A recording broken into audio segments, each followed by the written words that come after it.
I say to people, what is your biggest asset? And I tell them, the answer you're going to give me is wrong. Just from the get-go. Because they're thinking through, oh, this, my 401k, my this, my house, my that. No, your biggest asset is your income.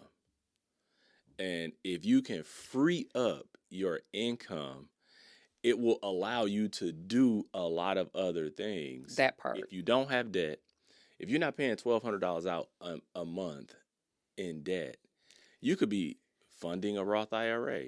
You could be fully funding a 401k. You could be funding an HSA. You could be funding a brokerage account. You could be saving to pay cash for your next vehicle or your next vacation.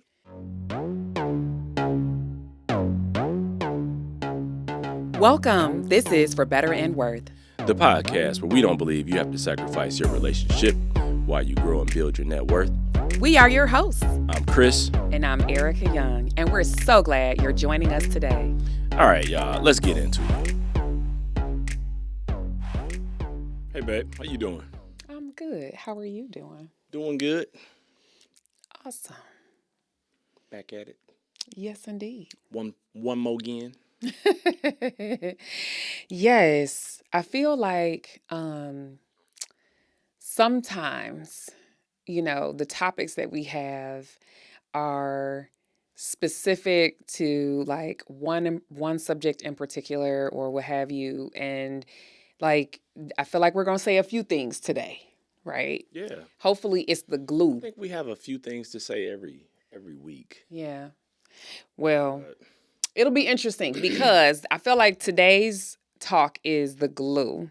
And I'm hopeful that you'll catch wind of that and all that. So I think it's an important thing, as we're going to talk about some of the top things about your net worth milestones that really are kind of the glue, or I really say the pillars that can get you where you want to be. I love that word. Yeah. I think pillars is a better one. I like that. So our 4 pillars of financial success, right, on your journey. Now, I'm going to be very clear that some people are going to disagree with us. That's okay. I think in particular, financial advisors might disagree with us on a couple topics, but this I think is that's why it's your journey, and it doesn't have to be perfect as long as you continue to make progress. So we're gonna give the 4 pillars of your financial journey, like these success milestones that help that you can like celebrate along the way, because I think sometimes we're only focused on getting to retirement. Like we're not focused on all of the other things that help get you there successfully. We're only focused on at some point I'm gonna get a chance to not work anymore. And I think that focus is always centered around an age. Yeah. Like when I'm this age, or as people start to get older and they realize, well, man, I've been working a long time. They start to focus on a number or an age versus a financial number. Yeah, and there's this a guy who was in the financial realm some years back, and he coined this idea of retirement is not an age, it's a number. Right. And if you think about that, that's why some folks are able to retire early, is because they've hit a number. So we're going to talk about some numbers that are associated with each one of these pillars. So I think we need to talk about the first pillar, though. Absolutely. The first pillar. That's absolutely right. First pillar is the first pillar. Yes. So what is it, babe? You got to get out of debt. Come on now. If you don't get out of debt, you can't get to the next pillar. Because if you are like pampering and babying some debt and just keeping it around, that is keeping you from getting to pillar number 2, 3, and 4, or just continuing to make progress along your financial journey. And I know people who've listened to the podcast have heard me say it time and time again: progress over perfection. Your journey may not be perfect based on whichever financial guru you're listening to or the strategy that you're employing. Everybody makes mistakes. People experience setbacks or pitfalls, job loss. Things happen in life. Mm-hmm. You know, life be lifing. It does. And so you have to just make sure that you get your house in order from the get-go. And that's what we figured out early on was like having debt and keeping it around would not allow us to meet the financial goals that we were starting to develop as young people, as a young married couple, as young parents. Once we realized, hold on, we got to start here, it set us on a journey that has led us to where we are today. So when we were in debt, there was a point when we had student loans, 2 car payments, and credit cards. And I believe between the two of us, we had 7 credit cards. Now they weren't large balances, but They were there though. They were big yeah. enough. So we had these 3 different areas of debt. Um, and at one And we point, hadn't even bought a house. yeah, and at one point that debt was over $1,200 a month. Oof. A month. When we did buy a house, our mortgage wasn't even $1,200 per Right. month. So when we're talking about what you need, why these things are so important, the reason why people can't get to this next pillar is because $1,200 a month or whatever your number is going out every single month. So if I were to give you 2 pieces of advice in this particular pillar, if you are still here with student loan debt, car debt, credit card debt, medical debt, any other debt, right? Personal loans, whatever it is, consumer debt, not including your mortgage, add up what these payments are costing you on a monthly basis Mm-hmm. and add up how much you're paying in interest every single year.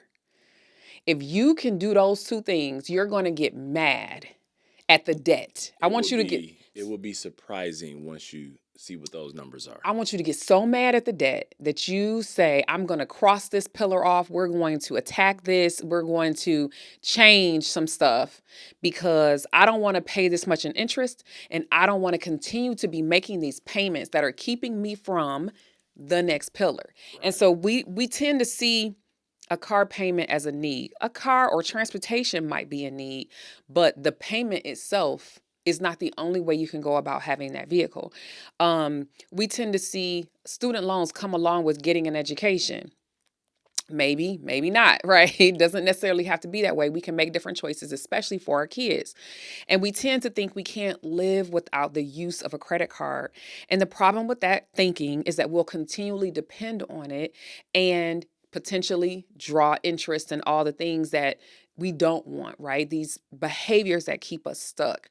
And so I think the biggest milestone that a person can accomplish is the get out of debt. And you brought that to my attention because frankly, I started with 3 and I love helping people get out of debt. So when you said it, I was like, Yeah. that's it. That's where you got to start. You can't have pillars without getting out of debt because when I have conversations, I don't have clients, but it feels like I'm talking financial conversations You're a all the coach. time. You're a coach. I say to people, what is your biggest asset? And I tell them the answer you're going to give me is wrong. Just from the get go, because they're thinking through, oh, this my 401k, my this, my house, my that. No, your biggest asset is your income, and if you can free up your income, it will allow you to do a lot of other things. That part. If you don't have debt, if you're not paying $1,200 out a month in debt, you could be funding a Roth IRA. You could be fully funding a 401k. You could be funding an HSA. You could be funding a brokerage account. You could be saving to pay cash for your next vehicle or your next vacation or insert whatever you want to insert. When you have cash flow, you can determine what that cash flow goes to versus simply paying that towards debt.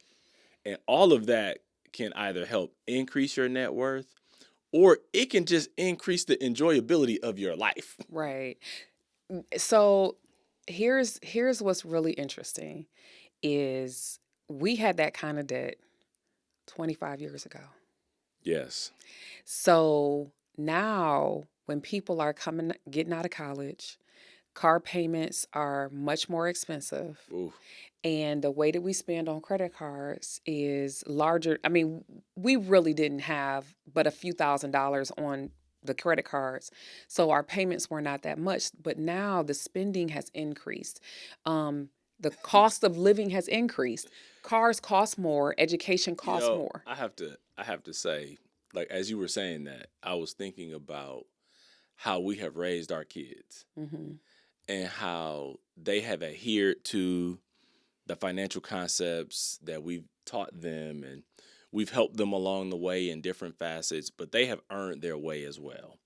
Like they got full rides to school because they were super smart kids, Praise the worked Lord. really hard, Hallelujah. all of that. But I was thinking, like, man, what if there is a young person starting out and they're in love and they decide to get married. So now it's two people starting out as a couple, and both of them have student loans, and both of them have a car note, and both of them have 3 or 4 credit cards. Mm-hmm. In 2025, Mm-hmm. what could that look like? Oh, That's going to look a whole lot bigger than $1,200 a month, because when you buy a car, if you buy a new car payments are like $500 or $600. So let's just say $500. You got two people with 2 car notes, that's $500. And you got school, a state school in most states can cost $100,000. Yep. So if you've had to pay, let's say you only took $50,000 in loans, half of that, you got two people, $100,000 in loans That's for easily school. between the two of them. That's easily $1,000 a month. So now we got $2,000 between student loans and car payments, and we haven't even gotten to the credit cards. Mm-hmm. So let's just add another $500 for credit cards if you got 6 or 7, 8 credit cards between the two of you. That's double what ours was because inflation. But I was just thinking about that, like, man, Yeah. come out of school and the two of you got $2,500 in debt payments. Mm-hmm. Whereas when I talk about freeing up your income and getting rid of debt, $2,500 in cash flow, man, I felt the relief. The stress just come off my back. Seriously. Just thinking about, man, $2,500 in cash flow versus $2,500 in liabilities. Mm-hmm. Oh, man. It's profound. Like that's a life-changing move. The rest of what we're going to talk about is important. And I'm not going to say it's diminished in any way or less than. But if you don't get that first one right, the other ones are going to be harder to attain. So you talk about the second pillar. So the second pillar is your overall net worth. All of your assets minus your liabilities, your net worth number. And in this year, in this age where we are right now, it is the fastest time where people are able to hit $1 million in net worth, right? There's more millionaires than there ever has been.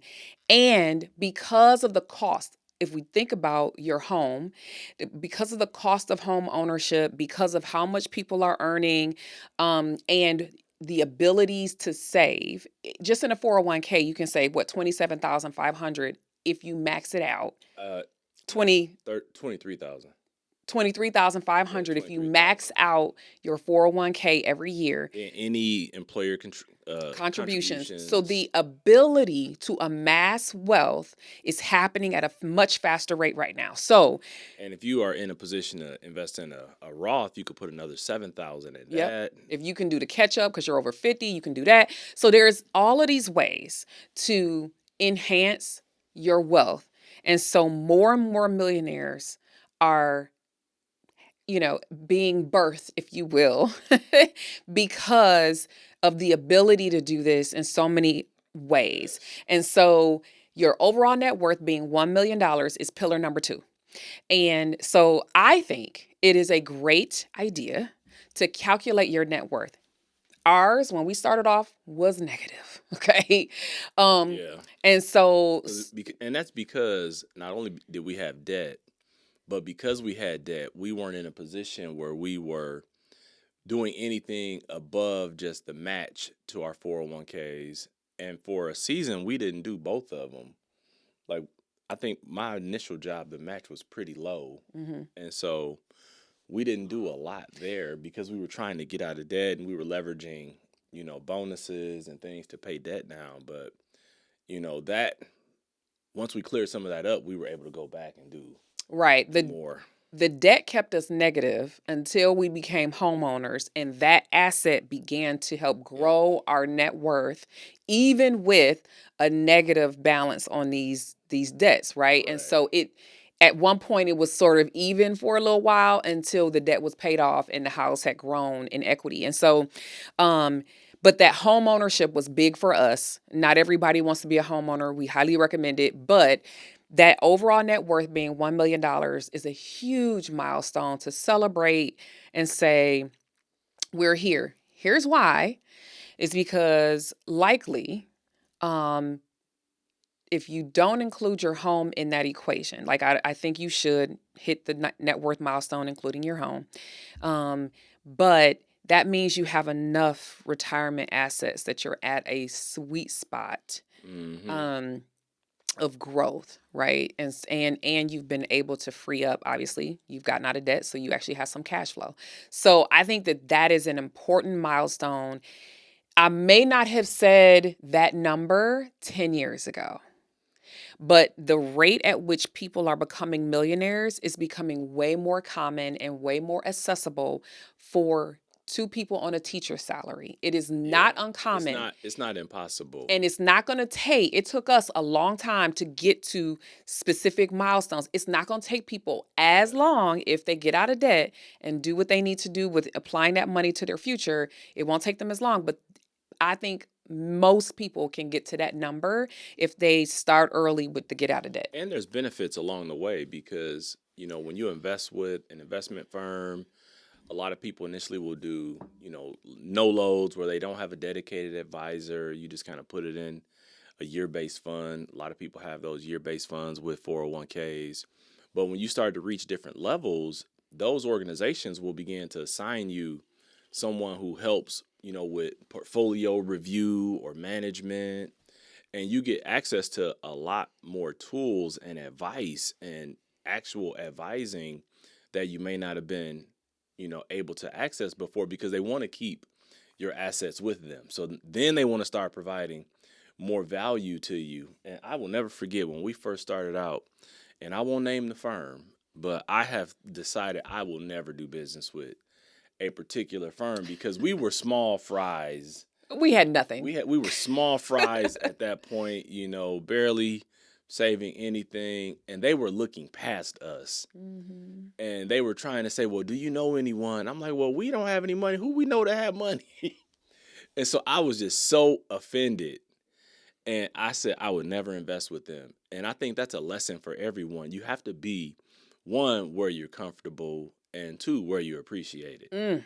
And because I didn't feel comfortable and I wasn't appreciated, I took my couple of dollars and went somewhere where I was appreciated and where I did feel comfortable, and it's been a great relationship since then. So I think there are some pitfalls to think about too at this level. One is lifestyle creep. If you get to a certain level and you think, oh, okay, we good, let's relax the belt, all the things, and it causes you to invest less. Or it causes you potentially, we don't want to go back into debt, right? Because you think you can leverage. Like people like to get creative and they like to think it's the sophisticated thing to do a certain thing when you're at a particular level. And I would caution. I'm a millionaire now. Oh my gosh. I would caution against that. And because this overconfidence will cause you to potentially make mistakes. And so you don't want to get, I'm using the word creative. I have recently called myself a boring investor because I'm just, simple. I invested and forget it, right? But sometimes keeping it simple is the best thing that you can do. I would agree. And so don't get too confident, cocky, or think that you have arrived and you can loosen the belt in other places. The challenge was that is there's been plenty of people with good sums of money who have fallen prey to going back into debt or making poor decisions or frankly going bankrupt because they got too excited about where they were. And so don't make that your eventual demise. Let's capitalize on it instead of allowing yourself to get drawn back into poor habits. You know, as you talk about that, I remember that we had some friends long time ago, and we were all committed to getting out of debt. Mm-hmm. And we were holding each other accountable, and we were all committed to seeing that we all got out of debt. And we ultimately all were able to get out of debt except for our homes. Mm-hmm. We paid everything off, consumer credit cards, automobiles, everything was paid off. And it was like a group of four of us. Four And, couples. yeah, four couples. And we paid all this debt off. Then we celebrated and we were like, yes, we're on our way. And this was at least 20 plus. This was a long time ago. Let me just, I might have to censor that part out. It was a long time ago. It was a long time ago. And we were celebrating. We were all excited. And then one of our friends, they decided to build a pool. And it was like a $45,000 pool back then. I was like, wait. Let me get this clear. I was like, we just got out of debt, except for the house. And you're going to build a $45,000, almost $50,000 swimming pool? I was like, okay, well, hey, it's your life. You could do what you want to, but I was really shocked. You know why? That they were going to do that. But it goes into what you talk about lifestyle creep, because we can all find ways to justify why we're doing, oh, well, this is to increase the value of my home. We'll use the pool all the time, or a dozen reasons why it made sense. But most of the time, I hate to say it, but most of the time people, when they pay off a debt, they see it as free money. right now I'm free to do some other stuff and accrue some other debt. Exactly. And that mentality will keep you broke. Because they weren't paying cash for the pool. Exactly. They were assuming more debt. Even if it was a home equity line or whatever it was, they were assuming more debt to pay for this new item that was going to add to their life. So lifestyle creep can happen when you pay off a debt and you decide to shift those dollars that were used for that debt to a new debt. Right. And that is not the idea. You want to take those funds and invest them for your future. Yes. The other thing that I'll say about this phase is to ensure that on a routine basis, you are adjusting your emergency fund, that is like where it needs to be. And I think at any phase, you need to be making sure that your emergency fund remains intact and it's enough for that season of life, right? So go ahead. So I want to go to the next one. Go ahead. Come on, baby. Let's go. Pay off your home. And this is where a lot of people will probably disagree. Like, well, if it's a low interest rate, you can maintain that, outpace, take that money, invest it in the market, don't pay it off. And I'm like, I don't care about any of that. I just want to be debt free. I just like the feeling of knowing that, man, I wake up, I own my home, or I own my vehicle, or whatever it is. In this case, we're talking about paying your house off. But I go back to, if you have a $2,000 mortgage and you pay it off, that frees up $2,000 that you can invest in the market, that you can, decide that you want to change careers, or it just gives you flexibilities. It gives you options. And now you own that asset free and clear. And it can continue to appreciate. And that's part of your net worth as well, part of your calculation. And now, I don't know, I just get excited when I think about people paying their home off, because it's like, whoo.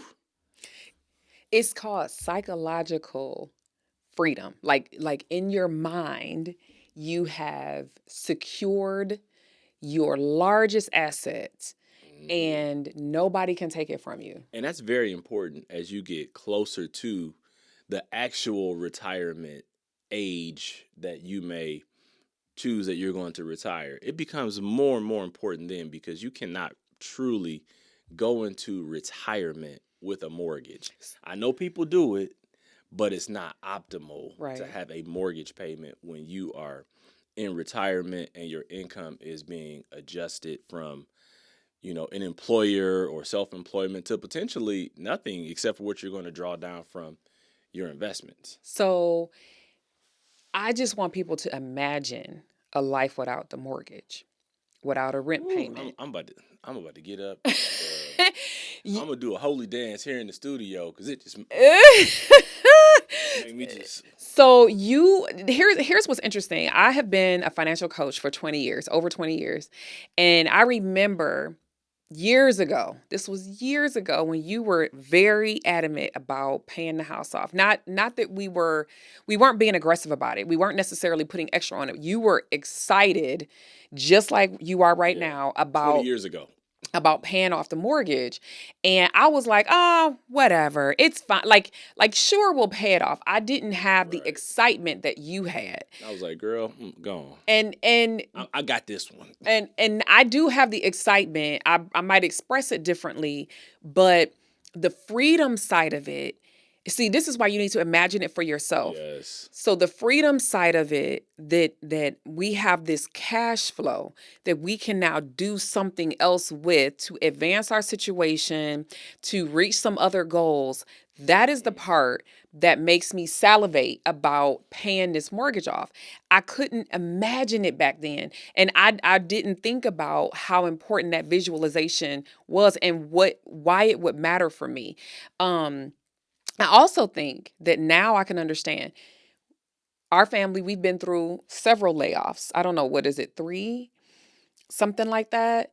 And the seasons of life bring you different things. And just imagine going through a layoff or a change in job or whatever it is, a medical incident or just whatever it is, and not having to worry about your residence where you lay your head. I remember a couple mortgages ago. Our first house, we bought it and we had a mortgage. This is about 2-3 mortgages ago. Yeah. We had a house and we refinanced it to a 15-year. And we were young, like we were figuring it out, and we said, nope, we're getting the 15-year. And we got the bigger the mortgage went up because it went from 30-year to 15-year. And we had been paying it for a good while. And we decided, we're going to move. And that's why I say our journey hasn't been perfect. But I was like, man, what if we had to stay in that house and paid it off? Oh, my gosh. We would be in a totally different financial situation. It would have been totally different. Mm-hmm. And I just go back and I think about that. And even when you talk about layoffs, I know I've encountered a couple in my corporate career. And the second time, I was like, okay, whatever. Because I was fortunately getting, a pretty substantial severance. But I was like, we have an emergency fund that will far outlast this severance. And with the severance and our emergency fund, I was like, I can hold out for the right opportunity. Because it would have been like a year and a half, 2 years that I could have held out and life would not have changed. That's why an emergency fund is important. And that's why paying off mortgages is important, because it gives you flexibility. It gives you freedom. And so that's what I think about. Like, they say don't get your cash up. Don't get your funny up. Get your cash up. Get your money up. What's the funny? Don't get your funny up. What's that mean? That's a phrase that people say out there. Get your cash up. Get your cash up. So get your money up. So I stay up on things. You gotta get your hip up. I knew you were gonna say something about me not being hip. Okay, I knew that there was gonna be something there. Yeah, no, I that's the only. No more strays. No more. No more strays. I caught a stray. I did. No, I caught a stray. So okay, this last one is wait, before we even finish the mortgage piece, this is why financial advisors would actually tell you not to pay your mortgage off because you mentioned it, because it's cheap debt. It potentially is a lower interest rate. And nowadays, you're not getting the same kind of interest rate that we were before. You're not. Right? So it's not as cheap. Moving right now is not as attractive, but it's still, let's just say, a 6% interest rate. Which is still less than some other historically higher rates. Credit card debt, personal loans, student loans may be around there, but credit card debt, car loans maybe, but credit card debt, let's be very clear, is going to be way beyond 6%. Okay. Yeah. So people always say, pay off the high interest rate, interest debt, or what have you. They don't, financial advisors typically will say, don't worry about the mortgage. It's cheap debt, but it is a big payment. And so it is your most expensive thing. It's still debt. It is still debt. It's still debt. So we feel like it's a weight around your waist. It's a noose. Holding you down. Well, I don't like that one. I don't like that word. It's a weight around your waist, holding you down. It's a backpack. It's a monkey on your back. It's something. So, but this next one is your retirement number, like the amount of retirement assets that you need in order to retire.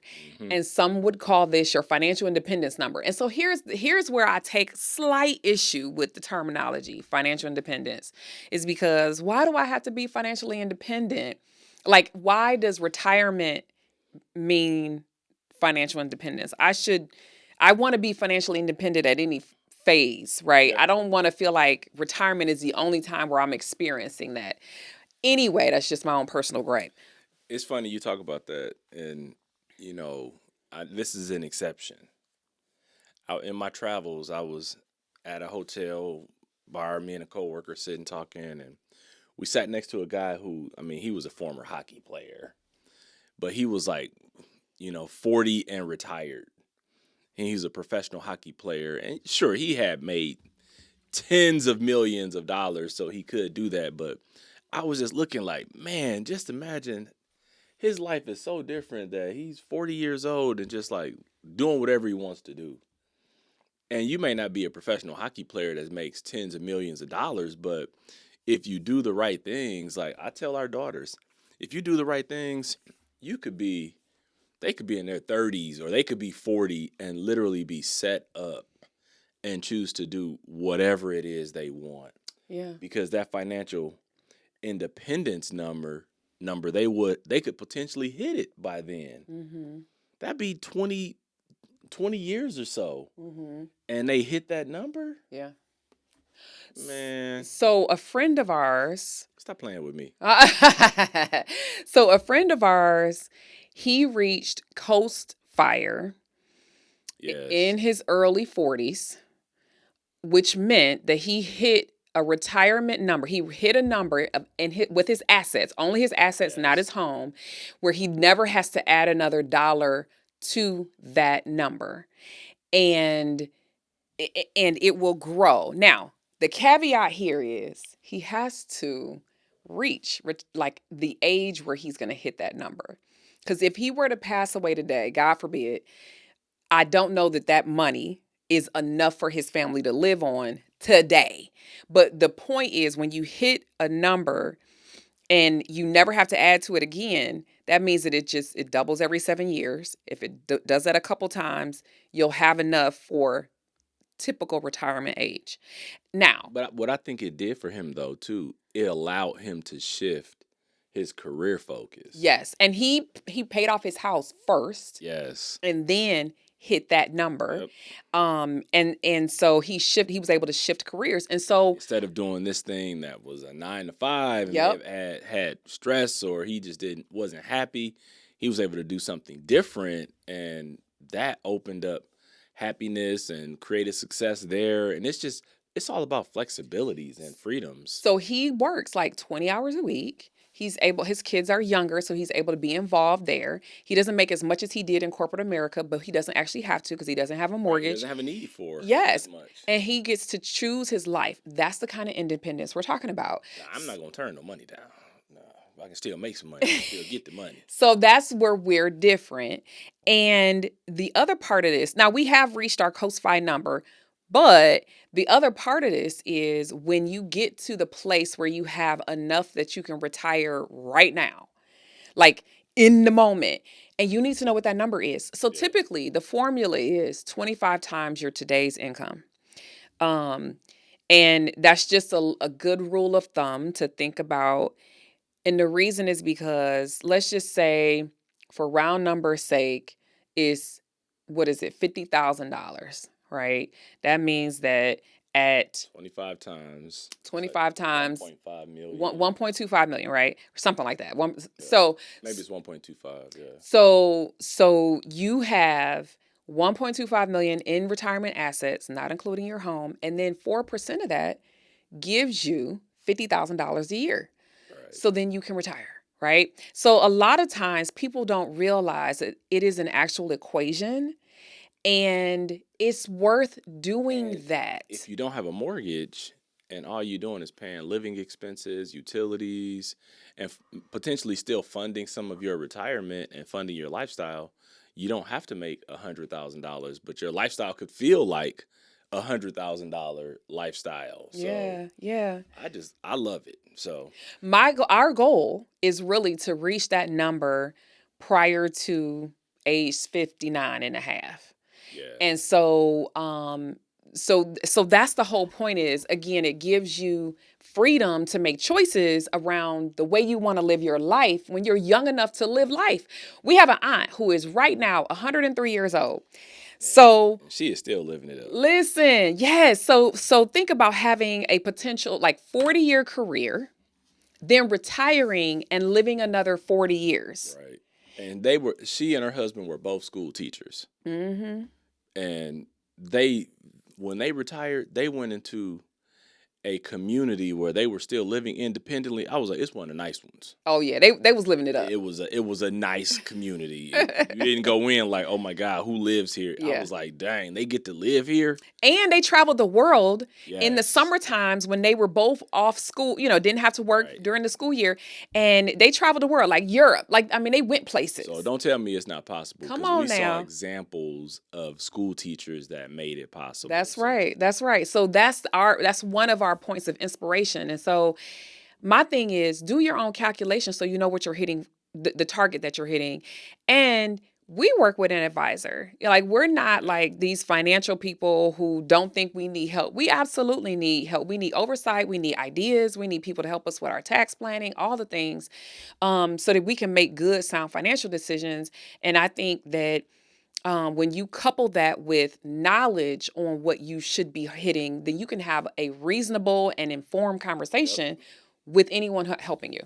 I think instead of make it worth it, I'm just going to recap these pillars. Okay. Because I think people need to just be reminded of them. I love it. And the first one is get out of debt. The second one is get to that first million in net worth. The third one is pay off your home. And lastly, know what your retirement asset number is. Mm-hmm. So those are kind of 4 pillars that we believe are milestones that really can change everything about your financial journey, because it is in fact that, a journey. And so we just ask that you just keep doing what you're doing, keep pressing keep coming back, keep listening, and until next time, we're out. Thank you for spending some of your time with us today. We appreciate all of your support. So be sure to subscribe, rate, and review us wherever you listen to this podcast. You can find us on Instagram at For Better and Worth. And sign up to receive our free guide, The 7 Reasons Your Money Relationship Isn't Working with Your Partner, on ForBetterAndWorth.com. Until next time, we're out of here.